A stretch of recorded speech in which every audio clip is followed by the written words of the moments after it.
In the worst ending of Five Nights at Freddy's Security Breach, the alleyway ending gained by leaving out the front door as soon as possible, we see Gregory run off from the Pizzaplex and take shelter in a box in said alleyway, only for Vanny to soon find him. Spooky, but that's not what I wanted to talk about today. Rewind and look closer. A lot of people have pointed out this newspaper blanket with the headline, "Local residents continue to disappear," and 9 silhouettes. Well, that's all well and good. I hear you, it's FNAF. Of course there's missing people. But why in this game? From looking around at the community and the bakery, the official Right Toast Discord, which is super cool and fun and you should totally join it by clicking that link, I can't find any consensus as to why people are going missing, with a lot of folks putting it in the "we don't have enough evidence to figure this out yet" bin.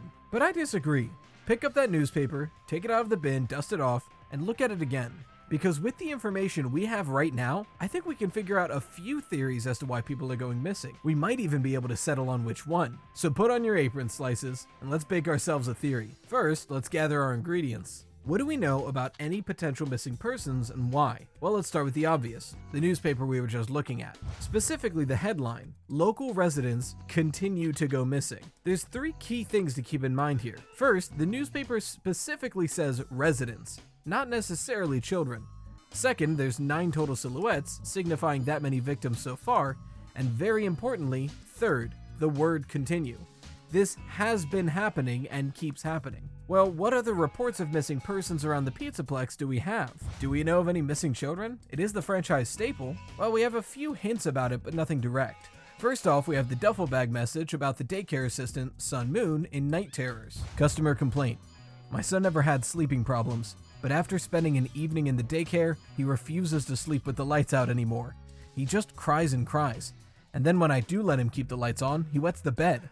This really only tells us that Moon was creepy and corrupt long before Gregory got there. But it could imply that the reason Moon is so creepy is because he's the conduit that children are being abducted. Simply steal the children while they should be asleep. And this child happened to be awake when he shouldn't have been, and saw something he shouldn't have. We actually get one more hint about child abduction. Funnily enough, through ComedyBot. Are parents the worst? Any of you kids have parents? Don't be hated when your parents take you somewhere fun then abandon you. They are all like, "I just survived up little Jeremy off of his favorite pizzeria before I moved to Aruba. That makes me a good parent." Again, neither of these are strong cases, but we've gotten a lot more with a lot less in this franchise. If we don't have any confirmations or hard evidence on child abduction, what do we have? Well, there are confirmations that several therapists are going missing, the ones that interview patient 46. On CD13, we hear, "Apparently, I'm the 4th therapist you've had. And apparently, all 3 of your former therapists have gone missing. Or 2 of them are missing. I don't want to scare you, but I have to tell you that one of them was found dead. That doesn't seem to upset you. Well, then I guess I'll go ahead and tell you that the woman's body was pretty messed up. It looked like it was mangled by machinery." Something key to note here is that this therapist also presumably goes missing, as before the CDs are over, we are introduced to a 5th therapist. So either she quit, or got fired, or went missing like the previous 3. So we have 3 missing therapists, possibly 4 if that 5th one goes missing as well, judging by the last line of CD 16. Why don't we come back to this another day? You're shaking your head as though that's not going to happen. Although that could just refer to patient 46 quitting therapy altogether. However, something else is of importance here. In Vanessa's last CD, CD 12, the therapist worries about her, as Vanessa is being transferred before she thinks they've made any progress. Furthermore, a therapist asks patient 46 if they've heard of the Pizzaplex. Presumably, if someone's being transferred and has to end therapy because of it, and if they have to ask if they know about essentially a giant Dave & Buster's in their neighborhood, they're not in the neighborhood. These 2 lines could imply that these therapists are far away from the Pizzaplex. And if so, they wouldn't be considered a local resident. To be fair though, that's speculation at best, so take it with a grain of salt. Who else could be missing then? Well, there's several employees of the Pizzaplex missing. There are 3 duffel bags in a row about the construction team having difficulty in Roxy Raceway. Before we get too deep, just remember the pathway to the final ending, where Afton, the Blob, and the old Pizzaplex are under, is directly underneath Roxy Raceway. The first, sinkhole. Construction update. Every day there's a new problem. We pour a new section of track, and as soon as it dries, we start to see cracks. I'm worried we're building over a sinkhole here. Before construction was approved, there was a site evaluation, right? That was innocent enough, but we have more problems showing up in the next message, power drain. Construction update. We keep getting these brownouts, so I got fed up and did a little investigation. It looks like something is drawing a massive amount of power from the worksite. We've traced a high voltage cable that disappears right into the foundation. There's definitely something under us. We're going to bore back into the foundation and find out what it is. This is where the problem starts. If that construction team bores down and finds Burntrap, Vanny's gonna have to kill them, or someone will. At least if the blob doesn't get to them first like it does Gregory. And we get confirmation they go all the way down in the third message. Old elevator. Construction update. Today, we broke through the foundation and found what looks like an old elevator shaft.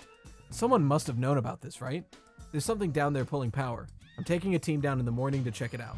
That's practically confirmation. If that team went down there and police aren't swarming the building by the time we arrive, something happened. There is a possibility they haven't went yet though, as they say they'll go there in the morning. So either Gregory shows up the night before they go and this message is today, or something else happened in the meantime, which we'll get into.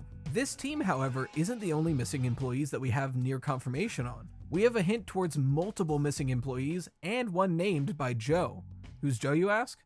Joe. We get more info on him on the duffel bag message, job security. Where is everyone? Leo was the only one who had the copy of the maze control key, but I haven't seen him for months. Maybe that creepy bot knows where the key is. Leo was supposed to train it to work the maze. Instead, he tricked the bot into doing busy work under the daycare theater. I'll check after the all-staff meeting tonight. 3 things of note here. 1, Leo hasn't been seen for months, so either he was fired, quit, or something worse. 2, the Pizzaplex has been open for months, which is news to me. I thought it was a new place. And 3, the all-staff meeting. There are 3 mentions of said all-staff meeting in the logs. There's that one, and here's the next one in BBW maintenance log. The BB World game has been acting up. Customers have complained that it starts to glitch over time. I headed to the theater to fix it and now it's gone. I never saw a move request, so it should still be there somewhere. I guess I'll check again after the company meeting. The third and final mention of the meeting is in the message, all-staff meeting. Reminder to all employees, the all-staff meeting is this Thursday night at 11:30 p.m. All service team attendance is mandatory. There will be cake. This may be a little dramatic, but keep in mind, this all-staff meeting is mentioned 3 times, and the 2 times that an employee is mentioning they have to go to it is right before they're about to find something that might lead them to Burntrap. I think this all-staff meeting is a ploy to round up everybody who was about to find something out and murk them. Do you want down? I tried. My cats don't love me today. Either Vanny would do it herself or she'd send in the staff bots like she does for Freddy and try to for Gregory. There's even a chance that construction team I mentioned earlier went to it as well. Keep in mind they said they'd check it out in the morning. This happens at 11:30 p.m. We know that the therapists were mangled by machinery, animatronics, when they started getting too close. I know it's out there, but why else would there be an all-staff meeting at 11:30 p.m. at night? Okay, so we have a lot of employees and some therapists that, granted, aren't local. Is there anyone else that could be missing? Well, there is mention of someone in trouble, kind of. In the message, false alarm. Security report. A local police officer came by tonight. He said he was responding to an emergency call from inside the Pizzaplex. There is no way that is possible. I was the only one here, and I certainly didn't make any outside calls. He wanted to look around, but I sent him away. Just another prank call. Vanessa. This is possibly the most damning message of all. While it technically only mentions one possible person, it not only confirms that Vanessa can just wave away the authorities if anyone gets suspicious, which is a wild thing she can do, but she ends it with just another prank call, meaning this has happened before. This could potentially explain all of the missing residents, but we won't get ahead of ourselves. First, let's mix our ingredients.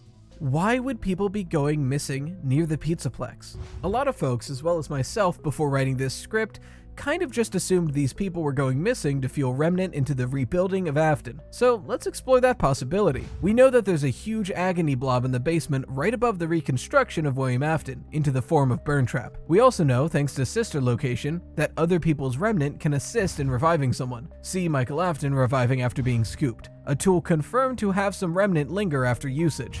So it's possible that everyone going missing was being killed for their remnant, and that remnant was being used in the experiment to bring back Afton into Burntrap. Maybe even to bring back William's actual corpse, just like it did for Michael. Furthermore, if there's a lot of people being killed in a basement, there's a good chance agony is forming. And if that agony is forming, it might be going up into the blob. Why else would there be people going missing though? Just like the therapy CDs tell us, protection. Anytime someone gets too close to sniffing out the true nature of what's going on at the Pizzaplex, Vanny can just take care of them. We know the therapists go missing right after they get some sort of important detail out of patient 46, and we know several employees either stop reporting messages or just stop showing up after getting near one of the aspects of Glitchtrap and Vanny's plan, possibly going missing as well. So which one is more likely? Well, let's pop our mixes into the oven and see which one bakes into a theory. The key factor here, I believe, is that the headline specifically calls the missing people residents. If they want attention to their newspaper, they will use the most dramatic language possible. If just children are going missing,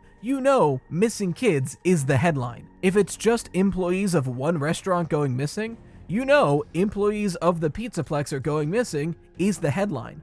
But they say residents. I believe they do this because they have to, because both theories are true. In the Fazbear Mega Pizzaplex, Glitchtrap hacks into Sun Moon to create a naptime kidnapper, so that he can provide fresh remnant to Vanny to help in the recreation of William Afton. As they work towards this, occasionally, employees of the Pizzaplex slowly begin to find inconsistencies about the facility and begin to find traces of the Afton plan. Whenever anyone gets too close, they're disposed of, either by Vanny or a controlled robot, and then they're added to the potential remnant as well. It's like killing two birds with one stone, protecting your secret and getting some additional material to make it bigger. So far, they've racked up 9 victims, most likely some children, the service workers looking after him, and the construction team, with Gregory soon possibly to be number 10.